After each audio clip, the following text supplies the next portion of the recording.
Hello दोस्तों, मैं Nitesh sir आपका यूथ एजुकेशन चैनल में बहुत बहुत स्वागत करता हूं।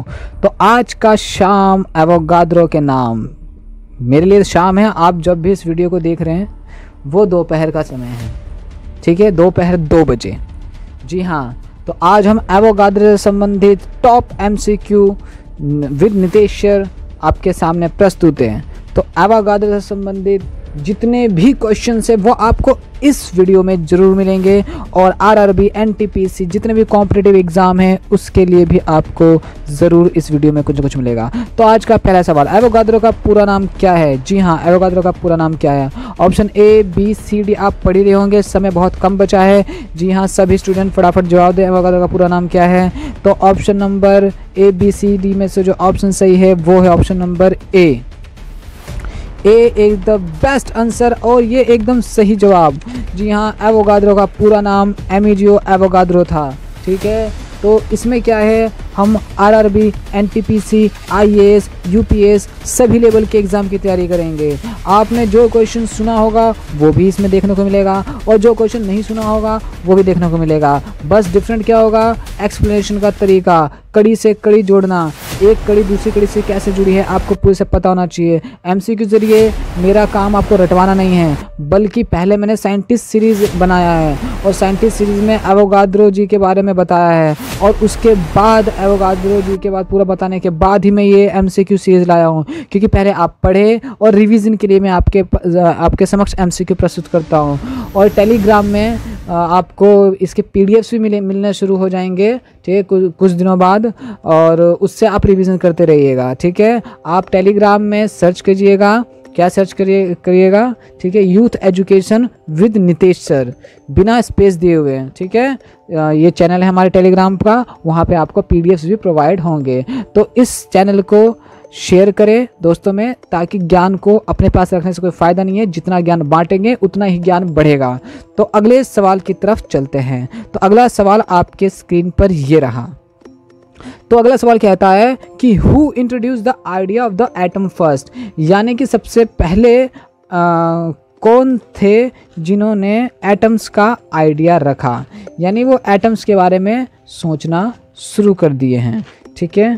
पहला है डेमोक्रिटस, ठीक है, डेमोक्रिटस। दूसरा है यानी ऑप्शन B है चार्ल्स, यानी चार्ल्स, ठीक है। ऑप्शन C हमारा एवोगाद्रो, ठीक है, और ऑप्शन D है हमारा बॉयल, ठीक है। तो ऑप्शन A, B, C और D में से कौन सा जवाब एकदम करेक्ट है, ठीक है, यह आपको तभी पता चलेगा जब आप मेरी वीडियो देख चुके होंगे और आपको बहुत अच्छे से आइडिया हो गया होगा। तो आपका जो सही जवाब है वो जवाब ऑप्शन नंबर A है, और ऑप्शन नंबर A को मैं प्रेस करने जा रहा हूँ, देखते हैं क्या ये ग्रीन होता है या नहीं होता है। तो ऑप्शन नंबर A को मैंने प्रेस किया और ये ग्रीन हुआ, और ये ग्रीन हो चुका है, ठीक है, यानी हमारा जवाब एकदम सही है। तो डेमोक्रिटस वो पहले थे जो कि 400 BC यानी बिफोर क्राइस्ट, ईसा पूर्व थे, ठीक है। वो उन्होंने ये सब बताया था, मतलब दिमाग में विचार लिया था, एक परिकल्पना ली थी। सबूत उस वक्त भी कुछ नहीं था, ठीक है, कोई प्रमाण लेके बैठे हो ना, प्रमाण वरान कुछ नहीं था, बस उस वक्त एक आइडिया था, ठीक है, कि एटम्स भी होते होंगे इस दुनिया में। मतलब सोचना, कोई ना कोई तो किसी न किसी चीज़ की शुरुआत करेगा ही ना, सोचना। तो डेमोक्रिटस ने सबसे पहले शुरुआत की थी सोचने की। एग्जाम्पल के लिए हमारे न्यूटन जी ने सोचना शुरू तो किया कि यार ये सेब नीचे ही क्यों आता, ये ऊपर क्यों नहीं जाता। तो जब तक सोचेंगे नहीं तब तक करेंगे नहीं, जब तक करेंगे नहीं तब तक होगा नहीं, और जब तक होगा नहीं तब तक आपको पॉसिबिलिटी, रियलिटी नहीं पता चलेगी, ठीक है, कि ये भी हो सकता है। तो अगला सवाल आपके स्क्रीन पर ये रहा। किसने डेमोक्रिटस थ्योरी का यूज़ करके फर्स्ट मॉडर्न एटॉमिक थ्योरी प्रस्तुत की? यानी डेमोक्रिटस ने तो सिर्फ सोचा, अरे एटम ऐसा हो सकता है, वैसा हो सकता है, अच्छा इसमें ये भी चीज़ हो सकता है, उन्होंने बस सोचा, परिकल्पना की, ठीक है। पर उस परिकल्पना को मद्देनजर रखते हुए किन्होंने इन चारों में से किसी एक साइंटिस्ट ने अच्छे से एकदम थ्योरी बना के एक्सप्लेन कर दी कि देखिए एटम ऐसा होता होगा, ठीक है, और उस एटम को डिस्क्राइब करने के लिए एक मॉडल भी तैयार किया, ठीक है। तो option number A, B, C, D में से कौन सा सही है? Option A Berzelius, B Dalton, C Rutherford, D Avogadro. ठीक है। तो आपका जो सही जवाब है वो सही जवाब है डाल्टन। और ये सही जवाब कैसे पता चल रहा है मुझे ऐसे पता चल रहा है क्योंकि मैं स्टडी करता हूँ। उसी तरह आपको भी कैसे पता चलेगा, जब आप स्टडी करोगे। Study is the best medicine for the all competitive exam. जितना स्टडी करते जाओगे, और स्टडी कैसे करना है ये नहीं कि सभी को फॉलो करते रहो, ये करते रहो ना। बुक आपकी बहुत अच्छी साथी है। बुक आपको क्या नाम है, बुक आपको कंटेंट प्रोवाइड करता है, ठीक है, कि आपको ये चीज़ पढ़ेंगे, ठीक है। पर जो टीचर्स होता है आपको गाइडलाइन देता है, ठीक है। जैसे ट्रेन दौड़ के आती है तो इसका मतलब ये थोड़ी ना ट्रेन कहीं से भी दौड़ के आ रही है किसी भी ट्रैक पे चले जाए ना। तो बुक को ट्रेन समझ लीजिए, ठीक है। और जो उसको दिशा निर्देश दे रहा है जिसकी वजह से वो अपने सही डेस्टिनेशन पहुंच रही है, वो आप टीचर को समझ लीजिए, ठीक है। तो टीचर को फॉलो करना अच्छी बात है और होना ही चाहिए। हर कोई किसी न किसी का आइडियल ज़रूर होता है, ठीक है। तो अब फिलहाल क्वेश्चन के बारे में बात कर लेते हैं। तो जो डाल्टन जी थे उन्होंने अपना एटॉमिक स्ट्रक्चर दिया था, ठीक है, जिसे हम पाम पडिंग भी कहते हैं, ठीक है। बीज टाइप का इन्होंने दिया था। क्या दिया था, थोड़ा समझा ही देता हूँ। इन्होंने दिया था कि ये हो गया जी हमारा स्फेयर, क्या हो गया स्फेयर, और स्फेयर में कुछ बीज धसे हुए हैं तरबूज के बीज की तरह, ठीक है। तो ये जो स्फेयर हो गया ना, इसको इन्होंने पॉजिटिव चार्ज कहा, और ये जो है ना ये इसको नेगेटिव चार्ज कहा, ठीक है, तरबूज के बीज को, ठीक है। तो इन्होंने इस तरह की एक्सप्लेनेशन दी थी, ठीक है। तो इन्होंने डाल्टन जी ने अपना पहला एटॉमिक थ्योरी सामने रखा कि एटम ऐसे ऐसे होते होंगे, ठीक है। बाद में रदरफोर्ड जी ने भी रखा था, ठीक है, और जेम्स चैडविक जी ने भी रखा था। बहुत सारे साइंटिस्ट आए इसके बाद। शुरुआत मगर डेमोक्रिटस ने किया था, ठीक है। उसके बाद डाल्टन जी ने किया था, ठीक है। अपना मतलब नज़रिया रखा था एटम्स को देखने का, ठीक है। आगे चलते हैं, अगला सवाल। द रिलेशनशिप, द तो नहीं है, द मैंने खुद लगा लिया, ठीक है, पर फिर भी relationship between pressure and volume at constant temperature, ठीक है। यानी वो प्रेशर और वॉल्यूम का एक कांस्टेंट टेम्परेचर पे रिलेशनशिप क्या कहलाता है, ठीक है। Option number A Charles law. Charles law को आप भली भांति जानते होंगे, नहीं जानते होंगे तो कोई दिक्कत नहीं है। Option number B Boyle's law. Option number C Avogadro law. Option number D Gay Lussac law. पिछले एमसीक्यू में गैलुसेक लॉ मैं बता चुका हूँ। ऑप्शन नंबर ए के बारे में चार्ल्स लॉ के बारे में बता चुका हूँ, बायल्स लॉ के बारे में नहीं बताया, और सी एवोगाद्रो लॉ के बारे में बता चुका हूँ। तो फिलहाल इसका जो सही आंसर होगा वो होगा बायल्स लॉ। क्या होगा वो, बायल्स लॉ, ठीक है। और ये हमारा सही आंसर है। तो जो बायल्स लॉ है उसकी कनेक्टिविटी किससे, देखो B4 बॉयल्स हो गया, बॉयल्स उबलता है कब उबलेगा, जब टेम्परेचर देंगे। तो बायल्स और टेम्परेचर देंगे तभी उबलेगा। बॉयल मतलब उबलना, टेम्परेचर, ये थोड़ी शॉर्ट ट्रिक हो गई, ठीक है, कैसे एक रिलेट कर पाएँ, ठीक है, ताकि हमें याद करने में आसानी हो, ठीक है। तो बायल्स लॉ क्या कहता है, देखो इस बायल्स लॉ कहता है कि अगर हम प्रेशर बढ़ाएंगे, ठीक है, अगर हम प्रेशर बढ़ाएंगे तो वॉल्यूम बढ़ेगा या घटेगा, जाहिर सी बात है वॉल्यूम घटेगा। तो बायल्स लॉ ने कहा, क्या कहा, बायल्स लॉ ने कहा जो वॉल्यूम है, ठीक है, वो इन्वर्सली प्रोपोर्शनल होता है किसके, प्रेशर का, ठीक है। या यूं कह ले प्रेशर जो है इन्वर्सली प्रोपोर्शनल वॉल्यूम का, ऐसा नहीं होता है, ठीक है। तो अगर हम प्रेशर बढ़ाएंगे तो क्या होगा, प्रेशर बढ़ाएंगे तो क्या होगा, वॉल्यूम भी बढ़ेगा, ठीक है। फिलहाल तो एक चीज़ बता देता हूँ इसी को मद्देनजर रखते हुए कि अगर हम वॉल्यूम बढ़ाएंगे तो प्रेशर क्या होगा, कम होगा। पर हमारे हाथ में क्या है, वॉल्यूम बढ़ाना हमारे हाथ में है, इसके कंपेरिजन में प्रेशर जो बढ़ाना है वो हमारे हाथ में ज़्यादा है, ठीक है। तो pressure is inversely proportional to volume, ठीक है, या volume is inversely proportional to pressure, ठीक है। ये दो अलग बातें हैं, ठीक है। ये आपको अच्छे से आने वाली वीडियो में बताऊंगा, जिसके अंदर बायल्स लॉ और चार्ल्स लॉ और गे-लुसेक लॉ अच्छे से ये आपके सामने कवर्ड होंगे, ठीक है। तो फिलहाल ये याद रखिए कि वॉल्यूम एंड प्रेशर में क्या होता है, इनवर्स रिलेशन होता है। कौन सा रिलेशन होता है? इनवर्स रिलेशन होता है, ठीक है। प्रेशर एंड वॉल्यूम में, प्रेशर एंड वॉल्यूम में इनवर्स रिलेशन होता है, यानी एक को बढ़ाएंगे तो दूसरा घटेगा, एक को घटाएंगे तो दूसरा बढ़ेगा। Is that clear? सिंपल से है। अब आती है कांस्टेंट टेम्परेचर हमने क्यों रखा, कांस्टेंट टेम्परेचर क्यों रखा। अगर हम मान लीजिए कि हम क्या करते हैं, एक ये लेते हैं ये, ठीक है, इसमें कुछ चीज़ रखिए, नीचे से टेम्परेचर और ऊपर से प्रेशर, ठीक है। कोई जार है, इसके अंदर गैस भरी है, ठीक है। अब बताइए अगर मैं क्या करता हूँ, प्रेशर बढ़ाता हूँ तो जाहिर सी बात है वॉल्यूम कम हो जाएगा, ठीक है, पर कांस्टेंट टेम्परेचर रहेगा तब ना, ठीक है। यानी अगर अंदर का तापमान 20 डिग्री सेल्सियस हुआ और इसी 20 डिग्री सेल्सियस पर ही मैंने प्रेशर अप्लाई किया, प्रेशर बढ़ा दिया और वॉल्यूम डिक्रीज हो गया, ठीक है। पर मैंने क्या किया कि टेम्परेचर ही मैंने क्या किया 20 डिग्री सेल्सियस से 100 डिग्री सेल्सियस कर दिया। अब बताओ वॉल्यूम बढ़ेगा या घटेगा? जाहिर सी बात है वॉल्यूम बढ़ जाएगा। फिर आप बोलोगे कि नहीं जी आपने तो गलत बोला कि हमने तो प्रेशर भी अप्लाई कर दिया, ठीक है, पर प्रेशर अप्लाई कर दिया और क्या नाम है, और पर ये वॉल्यूम जो है घटने के बजाय बढ़ने लग गया। पर भाईजान ये भी तो देखो, प्रेशर अप्लाई किया, ठीक है, पर इसका जो टेम्परेचर है ना वो कांस्टेंट नहीं है, वेरिएबल है इसका, वो क्या नाम है, टेम्परेचर। और अगर वेरिएबल टेम्परेचर रहेगा तो टेम्परेचर एनर्जी देगा किसको? इसके अंदर एयर के अंदर मॉलिक्यूल को, और मॉलिक्यूल को जो टेम्परेचर एनर्जी देगा, टेम्परेचर की वजह से एनर्जी देगा, उसकी वजह से वॉल्यूम एक्सपेंड होगा, ठीक है, या कंप्रेस होगा। तो टेम्परेचर बहुत मायने रखता है, तो टेम्परेचर को कांस्टेंट रखना अनिवार्य है, ठीक है, तभी पता चलेगा कि वॉल्यूम बढ़ रहा है या घट रहा है। यानी एक पर्टिकुलर चीज़ को हम मेजर करना चाहते हैं तो टेम्परेचर को कांस्टेंट रखना होगा। बात आ रही है नहीं आ रही समझ में? ठीक है, आशा करता हूँ बात आ गई समझ में, ठीक है। अब आगे चलते हैं।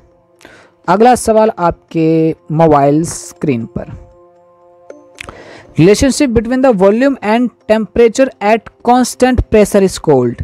यानी कि इस बार जो है रिलेशनशिप है वॉल्यूम एंड टेम्परेचर में। किसमें? वॉल्यूम एंड टेम्परेचर में। पर हमें क्या करना पड़ेगा? प्रेशर को कांस्टेंट रखना पड़ेगा, क्योंकि अभी मैंने बताया किसी चीज़ को मेज़र करने के लिए किसी एक चीज़ को कांस्टेंट जरूर रखना पड़ेगा, क्योंकि अगर थर्ड चीज़ में वेरिएशन आया तो वो इफेक्ट करेगा वॉल्यूम एंड वॉल्यूम को इफेक्ट कर देगा, ठीक है। देखो टेम्परेचर भी कहाँ गया, टेम्परेचर भी वॉल्यूम को इफेक्ट कर सकती है, और क्या नाम, प्रेशर भी वॉल्यूम को इफेक्ट कर सकती है, ठीक है। तो फिलहाल हम इसका जवाब दे देते हैं। इसका जवाब है कांस्टेंट प्रेशर पे। कांस्टेंट प्रेशर पे हमारा चार्ल्स लॉ होगा। कौन सा लॉ होगा? चार्ल्स लॉ होगा। तो जब भी कांस्टेंट प्रेशर की बात आए तो चार्ल्स लॉ, ठीक है। तो इसको कैसे रिलेट कर पाओगे? सीपी तो आप जानते ही होंगे, ठीक है, सीपी, ठीक है। कनॉट प्लेस बोल लो, सेंट्रल पार्क बोल लो, ठीक है। सी फॉर चार्ल्स लॉ और पी फॉर प्रेशर, यानी चार्ल्स लॉ में जो प्रेशर है वो कांस्टेंट रहेगा, ठीक है। चार्ल्स लॉ में क्या कांस्टेंट रहेगा?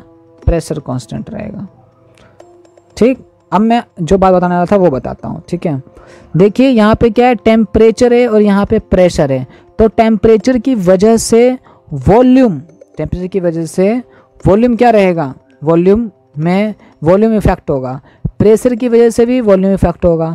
अब इन दोनों की वजह से वॉल्यूम इफेक्ट हो रहा है, पर हमें किसी एक के बारे में जानना है कि क्या टेम्परेचर की वजह से वॉल्यूम इफेक्ट हो रहा है, तो मुझे प्रेशर को कांस्टेंट रखना पड़ेगा ना, ठीक है। तभी तो पता चल पाएगा कि टेम्परेचर में बढ़ा रहा हूँ तो वॉल्यूम घट रहा है या बढ़ रहा है, ठीक है, ताकि दूसरा चीज़ इस वॉल्यूम पे इफ़ेक्ट ना कर पाए, और इफ़ेक्ट नहीं करेगा तो समझ लो ये हो या ना हो कोई फ़र्क नहीं पड़ता, तब जाके हम टेम्परेचर को मैनेज कर पाएंगे, ठीक है। ये वैसी बात हो गई कि ये पुलिस वाला हो गया एक में, ठीक है, ये पुलिस वाला है, ठीक है, ये चोर हो गया और एक और पर्सन हो गया, ठीक है।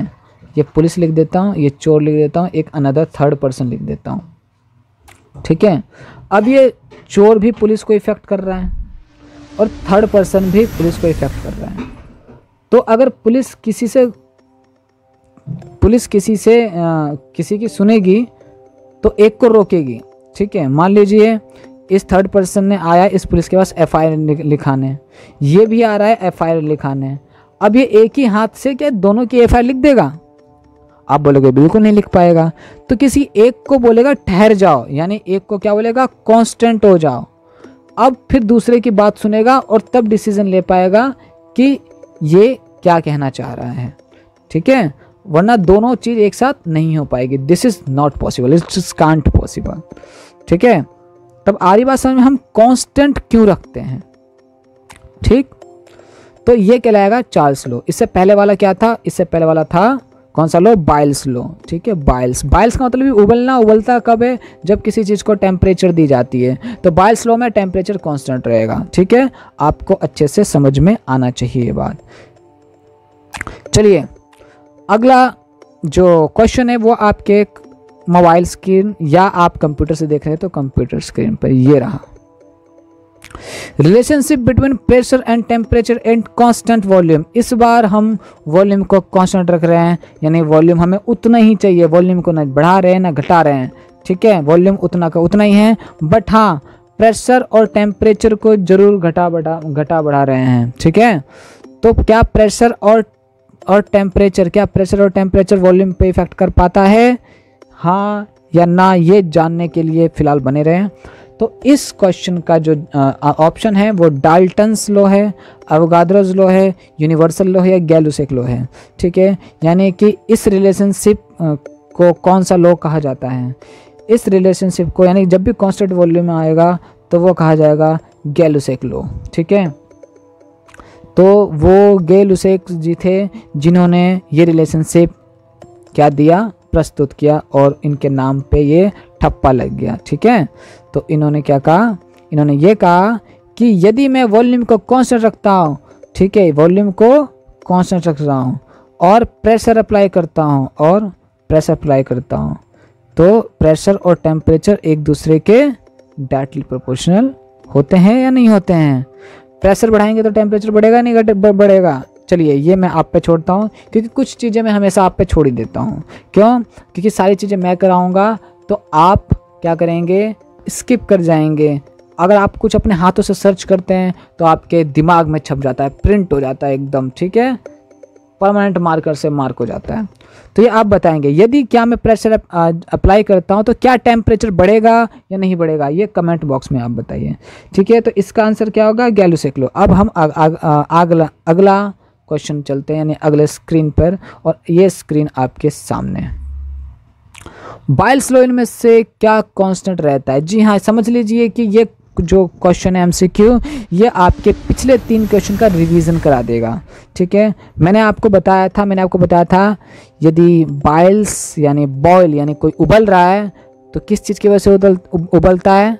जी हाँ, बोलिए। जी हाँ, याद कीजिए, वो उबलता है टेम्परेचर की वजह से, ठीक है? और टेम्परेचर की वजह से उबलता है, यानी कि बाइल्स लॉ में क्या कांस्टेंट रहेगा? टेम्परेचर कांस्टेंट रहेगा, ठीक है?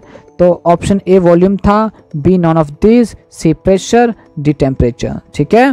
तो आपका जो सही आंसर है वो आंसर है टेम्परेचर। तो क्लिक किया टेम्परेचर पे, क्या ये ग्रीन होगा या नहीं होगा? ये ग्रीन होगा, नहीं हो, ग्रीन हो गया, यानी कि हमारा आंसर सही है। ऐसी बात नहीं है, आंसर भी मैंने ही फीड किया है, ठीक है? ये पूरा का पूरा सेटअप मैंने ही तैयार किया है, ठीक है? तो ग्रीन हो गया, ये मत समझिए ये रेडीमेड है ना, ये मैंने तैयार किया है आपके समक्ष प्रस्तुत करने के लिए। तो इसका आंसर भी मुझे पता है ऑलरेडी, ठीक है? आगे चलते हैं।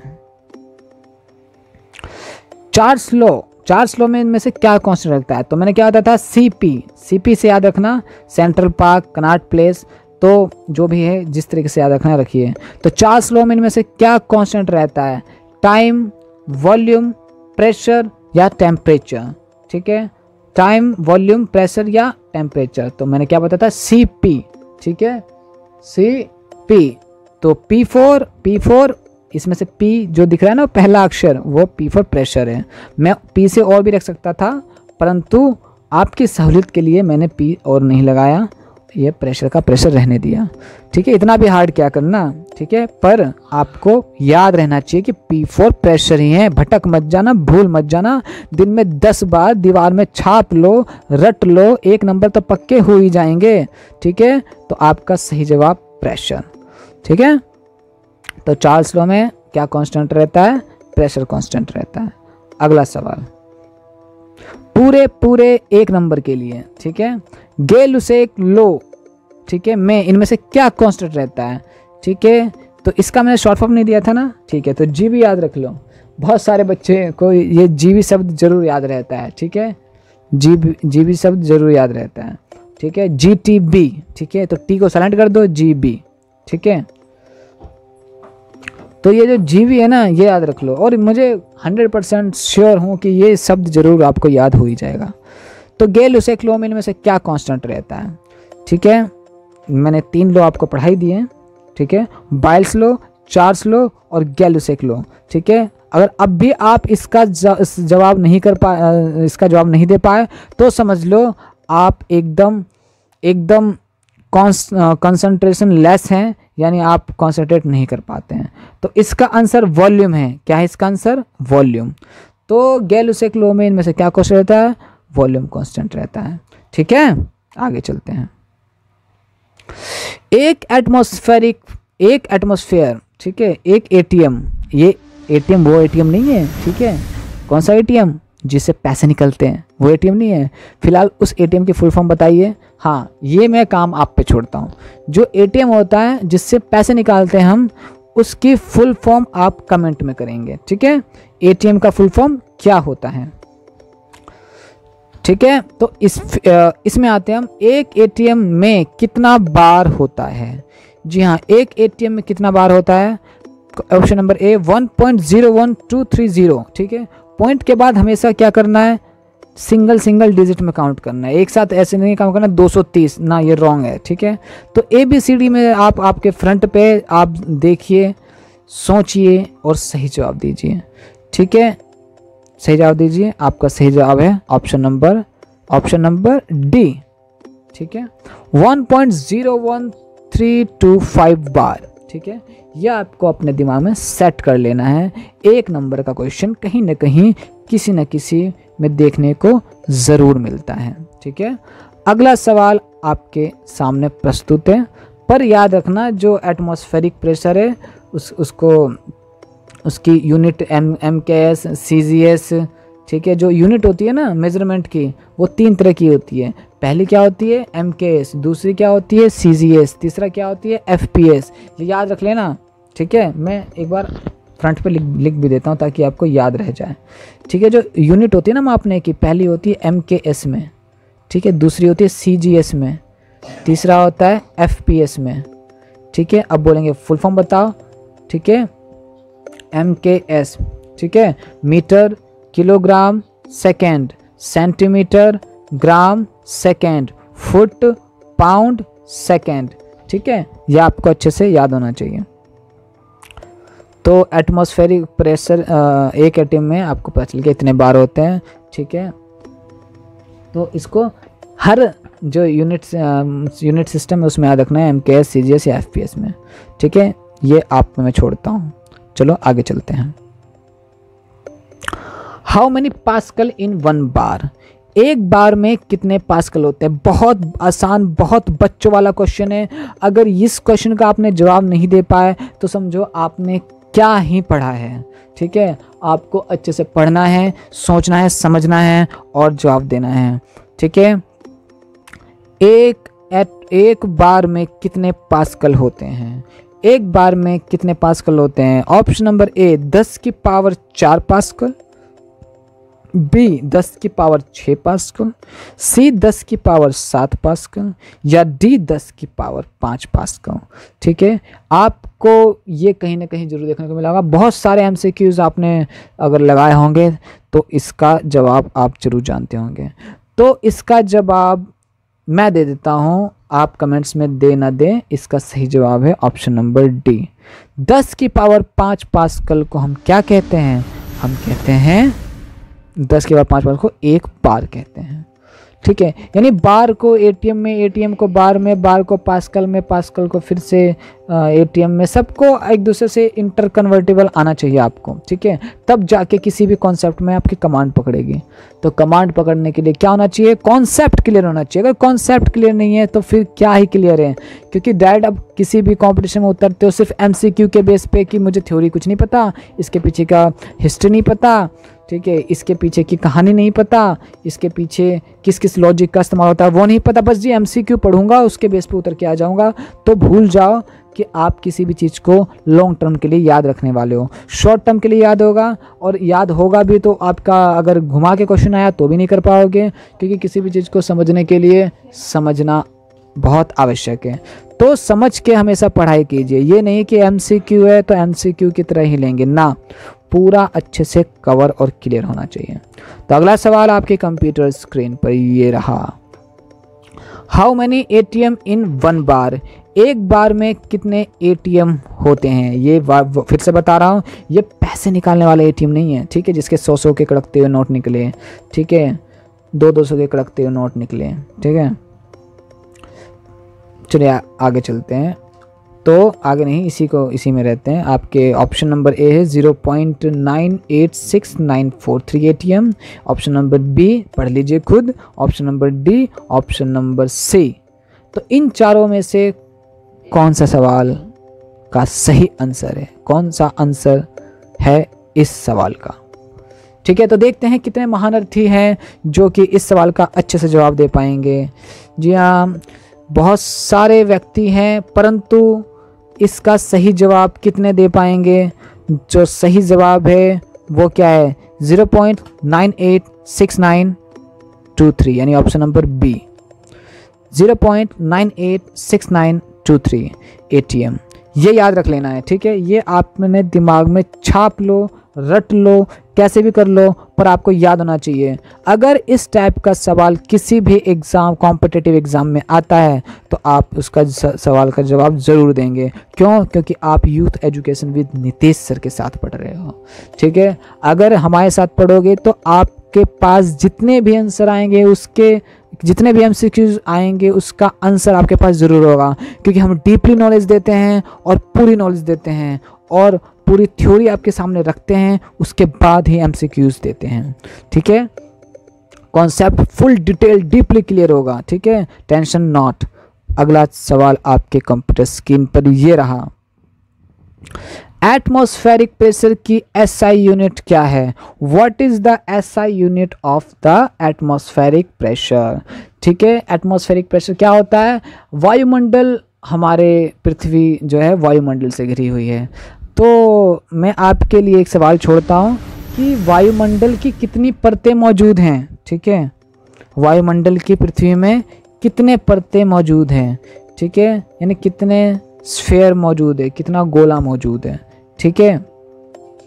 और सबसे निचले वाले को, पहले वाले को कौन सा एटमॉस्फेयर कहते हैं, ठीक है, सेकंड वाले को क्या कहते हैं, स्ट्रेटोस्फेयर, स्ट्रेटोस्फेयर, समताप मंडल। पहले वाले को क्या कहते हैं, बाकी जितने भी मंडल है उसको क्या कहते हैं, ठीक है। तो फिलहाल इसका जो एसआई यूनिट है वो बार, न्यूटन, एटीएम या पास्कल, तो इसका सही जवाब है पास्कल, ठीक है। एटमॉस्फेरिक प्रेशर को किस में नापते हैं, पास्कल में नापते हैं। तो हमारे सर के ऊपर जितनी भी एयर है वो सारे के सारे मिल के क्या कर रही है, हमारे सर के ऊपर प्रेशर एक्सर्ट कर रही है। और वो प्रेशर कितना एक्सर्ट करती है, वो एटमॉस्फेरिक प्रेशर कितना एक्सर्ट करती है, वो करती है कितना, एक एटमॉस्फेरिक प्रेशर, एक एटमॉस्फेरिक में कितना बार होता है, 1.01325 बार, इतना क्या करती है, प्रेशर एक्सर्ट करती है। तो ये प्रेशर काफ़ी ज़्यादा होता है, ठीक है। और इसी की वजह से जो हमारी जो खून है ना, हमारे शरीर के अंदर जो खून फ्लो कर रहा है वो खून मेंटेन रह पाता है, वरना कब का अंदर का खून हमारी नसों को फाड़ता हुआ ये बाहर आ जाएगा और हमारी मृत्यु हो जाएगी। सेम यही कंडीशन होता है जब आप पृथ्वी से बाहर जाते हैं, जहाँ पे एटमॉस्फेरिक प्रेशर बिल्कुल मौजूद नहीं होता है, और हमारा जो शरीर है उस एटमॉस्फेरिक प्रेशर को झेलने की क्षमता रखता है या नहीं रखता है, ये भी डिपेंड करता है। ठीक है। ज़रूरी नहीं कि एटमॉस्फेयर प्रेशर हो तो हमारा शरीर दूसरे प्लैनेट पर जाके उसे समझ ही ले, घेर ही ले, नहीं हो, ठीक है। तो इसलिए एटमॉस्फेरिक प्रेशर का बहुत बड़ा रोल होता है, ठीक है। जब भी हम पहाड़ों पर चढ़ते हैं तो हमारे नाक से ब्लड निकलने लगता है। क्यों? क्योंकि जैसे जैसे हम ऊपर जाते हैं तो हवा का दबाव कम होता है, क्योंकि हवा की लेयर ही कम पड़ गई ना। अगर मान लो 5 लेयर हैं, हमने 5 लेयर को लिख के बताता हूँ मैं आपको, ठीक है। मान लीजिए 1 2 3 4 5, ठीक है। कोई बंदा सबसे नीचे है तो उसके ऊपर 5 लेयर का बर्डन आ रहा है। उसके ऊपर कितने लेयर का बर्डन आ रहा है? 5 लेयर का। पर कोई बंदा सेकंड लेयर पे पहुंच चुका है, ठीक है, तो उसके पास सिर्फ 2 लेयर का बर्डन आएगा। तो यहाँ पे प्रेशर ज़्यादा हुआ एटमॉस्फेयर का या यहाँ पे प्रेशर ज़्यादा हुआ, ठीक है। तो इस पे लेस प्रेशर होगा, इस पे मोर प्रेशर होगा, ठीक है। तो हमारा शरीर जो है इस मोर प्रेशर को तो झेलने का आदी है, पर जैसे प्रेशर कम हुआ तो हमारा ब्लड जो है ना हमारे कैपिलरीज से बाहर आना शुरू कर देता है, ठीक है। और इसीलिए हमारे नाक से खून निकलता रहता है, खून निकलने लगता है जब हम पहाड़ों पे जाते हैं। और यदि पहाड़ों को छोड़ो, यदि हम स्पेस में चले जाएं, कहाँ चले जाएं? स्पेस में चले जाएं। तो अगर हम स्पेस में चले गए तो यदि हमारे पास स्पेस सूट नहीं हुआ तो एटमॉस्फेरिक प्रेशर तो वहाँ मौजूद नहीं है। हमारे शरीर का जो अंदर का प्रेशर है वो इतना तेज़ लगेगा, इतना तेज़ होगा, इतना तेज़ होगा कि हमारे शरीर के अंदर का जो खून है ना वो नसों को फाड़ता हुआ कहाँ पे? स्पेस में ट्रैवल करने लग जाएगा। स्पेस में ही फट जाएंगे हम, चीथड़े चीथड़े उड़ जाएंगे, समझ गए? क्यों? क्योंकि वहाँ पे एटमॉस्फेरिक प्रेशर नहीं है। तो समझ गए, एटमॉस्फेरिक प्रेशर का बहुत बड़ा रोल होता है, ठीक है। तो आज के लिए ये वीडियो इतना ही। इसका अगला पार्ट कल या परसों आएगा। जब भी आएगा आपको नोटिफिकेशन मिल जाएगा। तो नोटिफिकेशन के लिए आप सब्सक्राइब कीजिए, बेल आइकन ज़रूर दबाइए ताकि सारे नोटिफिकेशन आपको टाइम टू टाइम मिलते रहें। और हाँ, दोस्तों को शेयर ज़रूर कीजिए, क्योंकि शेयर करने से ज्ञान बढ़ता है, ज्ञान कम नहीं होता है। तो इसी के साथ विदा लेता हूँ। मैं नितेश सर आपके पास और आपके साथ इस चैनल पे दोबारा मिलेंगे। जय हिंद, जय Bharat, bye bye, see you, Tata.